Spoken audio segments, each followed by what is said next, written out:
Magandang hapon mga ka-growers. Nandito po tayo muli sa Alfrea at gusto po namin ipakita sa inyo kung ano po ang tagang aming production dito. Marami po ang nagtatanong sa atin, talaga bang napapalaki ang lettuce ng umaabot sa 700 grams? Nung una po, pinatunayan po yan ni Lettuce in a Cup at siya ay nagduda. Nagkameron po yan ng video mahigit ng 1 taon at aming pong na-prove sa kanya na kami po ay nakakapagpalaki na ng 650 grams. Yung 650 grams na po yun ay naging hamon pa sa amin. So, pinag-ibayo po namin ang aming siyensya, ang aming pagtsatsaga, ang aming pagbibigay ng aming dedikasyon dito sa aming greenhouse. Kaya ngayon po, ipakikita ko naman sa inyo kung ano po ang aming hina-harvest ngayon. Ngayon, ang tanong po sa amin, kaya ba po namin yan? Kung kinaya po ng Alfrea, kaya din po ninyo yan. Kung gusto nyo pong maarating din yun, yung sabihin natin na hindi inaasahang bigat ng lechugas, pumunta po kayo dito sa Alfrea. Dito po kami sa San Pablo City. At ituturo po namin sa inyo ang aming pamamaraan. Kami po ay nagbabahagi ng aming kaalaman. Hindi po namin itinatago ang aming kaalaman, kundi amin pong isinishare sa mga growers kung papaano po kami gumagawa o aming pamamaraan ng aming pagtatanim ng lechugas. Kasama po namin si NutriHydro, si Chris Tuazon, na siya po ang aming nutrient na ginagamit. NutriHydro CFA po ang ginagamit namin. So, tingnan po natin ang isa o ilan sa ating mga napoproduce na mga lechugas dito. Kukuha po ako ng isa dito at tayo po ay magtitimbang. Galing po yan dito sa shelves namin. Titimbangin po natin kung gaano po talaga kabigat ang ating lechugas. Sabi po nila, nilalagyan po namin ng pabigat. Ba't po namin lalagyan pa ng pabigat? Eh, eto na nga po ang aming napoproduce. Magtimbang po tayo dito sa ating timbangan. Ito po ang timbangan natin. Ipakikita po natin na ito ay ating pinatay.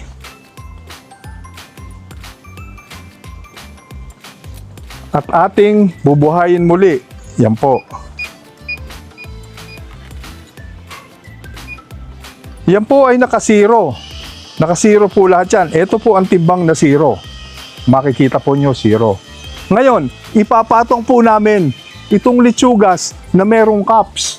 At mamaya naman po, baka sa sobrang bigat po naman ng cups, sabihin, may bato sa loob ng cups o may bakal, ito po, timbangin po natin.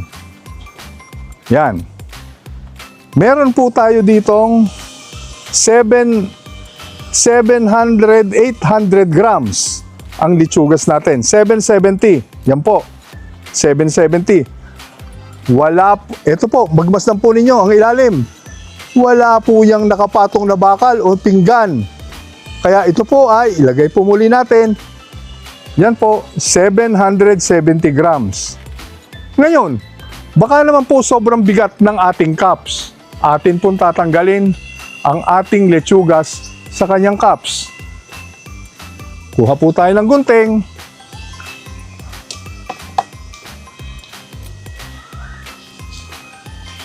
At eto po, kinakat na natin. Siguro magpapatulong tayo. Mapurol kasi ang gunting natin. Yan. Ito po yung cups. Yan po. Ito po ang ating lettuce. Pahidi natin. At baka yung pong kokupit na yun, magkameron ng malaking katanungan na naman. So, malinis pong muli yan. Ito po ang ating lettuce. Wala po siyang pabigat. Ang atin pong lettuce ay 540 grams. 540 grams. Ito po yan. So, dahil kami po ay nag-harvest na kahapon, nag-deliver po kami sa aming customer sa isang kilalang resort dito sa Quezon. Ito po ang mga natira namin. Ito po ay para sa isang linggo. Ito po, maaari pong ito ay 52 days from sowing. Nung itinanim po ito, 52 araw po mula nung itinanim ito. Kahapon po, yung aming i-deliver ay 57 days. Sa pagkakaalala ko po, 700 grams. So dito po, makikita ninyo na kung patatagalin pa ho namin ito ng 6 na araw, achievable na ho yung 700 grams. So, ayan po, maliwanag po yan. Wala po tayong inilagay. So, ito po ang production talaga ng Alfrea Hydroponics. Ginawa po namin ito, inisip po namin ito, dahil gusto po naming madagdagan ang aming pakinabang. Ngayon, paano po tayo makaka-achieve ng malalaking lettuce? Kung ang lechugas po natin ay ganito ang itsura, hindi po siya bilog, halos ganyan po ang korte niya. Ito po ay may posibilidad na lumaki po. Ang amin po masasabi, kahit po 1 kilo. Dahil nakapagpalaki na po kami ng 1 kilong lettuce.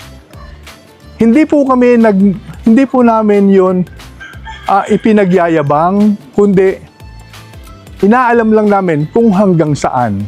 Ngayon, ito po ang isa sa maganda naming ginawa. Si Merlayson po sa Lancaster, dyan po sa bayan ng Cavite. Atin hong binigyan ng punla na 10 days after 10 days na nakapunla, nilipat tanim po natin. Mga ganito po, kalalaki siya nung dinali natin. 41 days po ngayon, ang sabi po niya sa akin, 620 grams. Kasama po ang cups. So, maganda na pong record yon. Bihira po ang nakakapagpalaki ng ganon. Bakit? Ano po ang sekreto? Tama pong knowledge. Meron pong science ang dapat nating gawain. At hindi po haka-haka ayon sa karanasan na sinasabi ng iba. O ganito ang gawin mo, ganyan. Yung po ay hindi magiging pakinabang. So dito po sa Alfrea, ginagamutan po namin talaga, inuulit namin knowledge at siyensya. Ngayon, balik tanaw lang po, ang Alfrea po ay ginawa ko noong 2022 bilang outlet, wala po kaming market. Libangan po, galing po ako ng UK. Napalabas po yan kay agribusiness na ako po ay nagkameron ng atake. So ito po ay naging libangan. Tapos dumating po dito sa akin si Mr. Chris Tuason pagkaraan ng 2 buwan. At sabi niya, brother, pwede bang gawin kitang model farm? Eh sabi ko, wala naman akong tamang kaalaman pa. Pero meron pong nagturo sa akin ng paglilitsugas. Pero hindi po nagtagal yung aming pagtuturuan na yon. Dahil hindi po epektibo ang nakita kong resulta. Dahil galing po ako ng UK, nagsaliksik din po ako doon, ako'y nag-aral din po doon ng advanced hydroponics. Ngayon, ini-apply po namin yung advanced hydroponics na yun dito at nag-work po. Una po naming attempt, kami po ay nag-harvest ng 300 grams na kinuha po ng NutriHydro. Wala po dokumento pero yun po'y napapag-usapan lang at kwentuhan lang po. Kaya ipinagpatuloy po namin dahil kami model farm. Naging pagsubok po sa akin yon kung paano ko pagagandahin ang litsugas namin. Gamit po ang NutriHydro Nutrients na version 1. Nakita po namin na may kulang pa doon. Maalala ko po pala, Ang NutriHydro po ay may sarili pong chemist. Yung anak po ni Chris Tuason.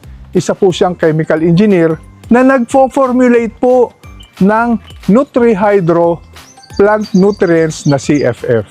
Dahil po sa aming pag-uusap, ginawa po namin yung version 2. At amin pong inilagay doon yung iba pang mga dapat ilagay para maging kapakipakinabang sa katulad kong magtatanim o nagpo-produce ng lettuce.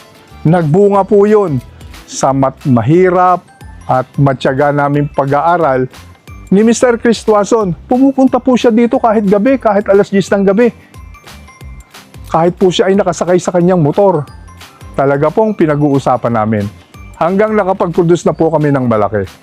So, doon po nagmulayaan. Dito po, marami po kayong maririnig sa Alfreyas na masasabi nating kaiba. Ano po yun? Ang media po namin ni Coco Pete, marami po nagsasabi, ganito yung gawin, ganito yung gawin. Gumawa po kami ng sarili naming kapamaraanan gamit po muli ang siyensya. So, doon po kami hinawakan namin kung ano ang sinasabi ng siyensya. Ano ang dapat tanggalin sa Coco Pete? Bakit Coco Pete?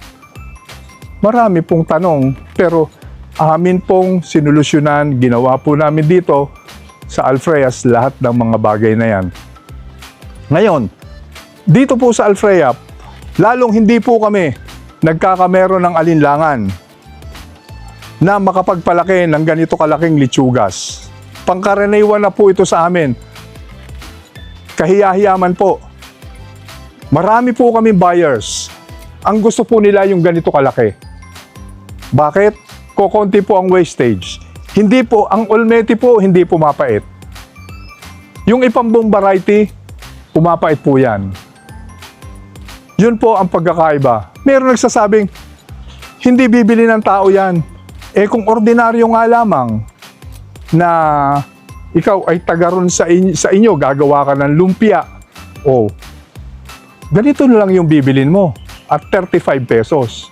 Ngayon, kung ito pong 100 grams namin is 35 pesos, magkano naman po ang benta namin ito? Kung gaano po kalabigat ito, minumultiply namin po ng 35 pesos per 100 grams. So, ito pong laking ito, times 5 ng 35. So, kung 30 po na 5, yun po ay 150, isa. Eh, may 5 piso pa po 5, 25. 170, sabi 175. So, kung ikaw kaya ay nagpuproduce ng isang lettuce na 175, kikita po kaya ba kayo? Yun po ang dahilan kaya ginawa ng Alfreya na gumawa po ng malaki. Ito po ay binabahagi namin para kumita po ang mga naglelitsugas. Pumunta po kayo dito sa Alfreya, tuturuan po namin kayo. Hindi po ito sikreto. Hindi po kami gustong maging sikat, gusto pong maging popular sa larangan ng litsugas. Hindi po. Ito nga po ay passion lamang. Passion lamang po ito. Although ganito po kalaki ito, eh hindi ko nga ho alam kung paano nangyari. Kulang at kulang pa rin po ang litsugas namin. Ang kapasidad po namin ay 15,000 na. Sa ganitong kalalaki, meron po kaming 50%. So 7,000 na ganito kalalaki at meron po kaming 7,000 din na ganito kalalaki. Para po sa aming merkado, binebenta ho namin per cup. Ito po na malalaki, wala pong cup namin binebenta ito. Ito po ay per kilo. Magkano po ang benta namin ito sa aming mga customer ng mga hotel? 400 pesos po. Eh kung ito po ay kalahating kilo, okay na pa po yung 200 pesos ang isang piraso? Kayo po ang sasagot niyan, hindi po ako. Pero ang masisigurado ko po, ang Alfreya po, kumikita. Gawin nyo lang po ito. Gaya ng sabi ko, hindi po ito pasikat, pumunta po kayo dito sa Alfreyas at tuturuan namin kayo. Wala pong dapat na pag-usapan, magpabook lamang po kayo kung kailan kayo pupunta. One day before, punta po kayo rito. Dito po sa Alfrea, may mga bago kaming kagamitan. Meron na po kaming Fresh and Grow. Ipakikita po namin sa inyo yan mamaya-maya habang ang video pong ito ay niro-roll. Meron po kaming dissolved oxygen para maayos po ang aming ORP. So, lahat po ng yan ay may siyensya. Punta po tayo doon sa ating Fresh and Grow.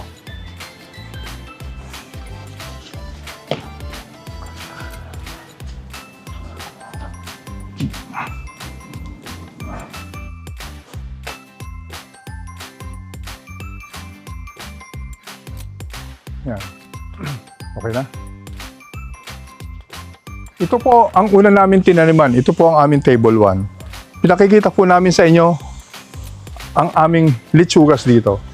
Meron po kaming na dito sa mga tabihan na pinalalaki po namin lahat ito. Ito pong na dito sa Christmas tree, ang tawag po namin Christmas tree dahil ganyan po ang korte niyan. Yan po ay pinalalaki namin hanggang 750 grams. Yun po ang record namin in 60 days. Sa ngayon po yun. Ito po ang isa sa aming ginagamit namin. Yan po ang Fresh and Grow namin.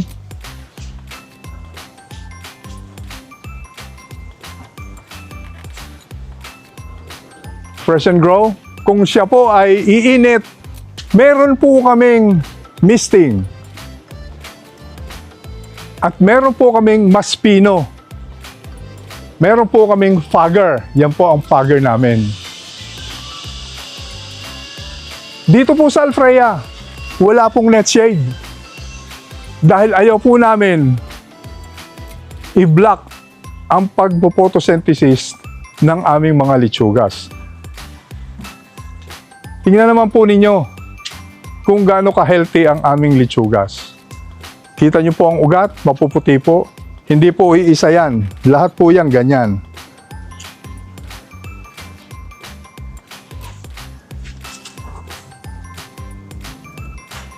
Yan po siya. Pag meron po kayo ng ganito, ito po ay sinyales. At maputi po siya, isa pong sign yan na healthy ang inyong lettuce. Pag ito po ay naging brown, isa pong pahiwatig po doon, mainit po ang inyong tubig na tumatakbo po dito sa inyong NFT. Kaya dun sa maliliit na sinabi ko sa inyo ngayon, ganyan po ang ginagawa ng Alfrea. Kaya kayo po ay inibitahan ko. Halina po kayo, punta po kayo dito sa Alfrea para ma-witness nyo ng inyong dalawang mata, ng inyong sarili na ang Alfrea po ay nakakapag-produce ng malaki at healthy na litsugas. Sa muli po, kung kayo po ay may katanungan, inyo pong i-message lang sa amin. Kami po ay sasagot sa inyo. Kung kaya po namin sagutin, tatawagan po namin kayo. Kaya po hinihingi namin sa inyo minsan ang inyong contact number para masagot po namin kayo. Ngayon, kung kailangan po yung medyo mahaba-habang paliwanag, amin pong i-video ang aming mga kasagutan. So, mga ka-growers, magkita mo puli tayo sa next vlog natin. I-subscribe nyo lang po, i-share nyo rin po. Kasi kung may ibahagi ninyo, marami po mga lettuce growers ang makakapakinig nito at makakakita. So, masakit man pong magpaalam, mahaba na po yata, baka kayo naiinip na. So, sa susunod po muli. Ako po si Alfrea ng Alfrea Hydroponics. Bye!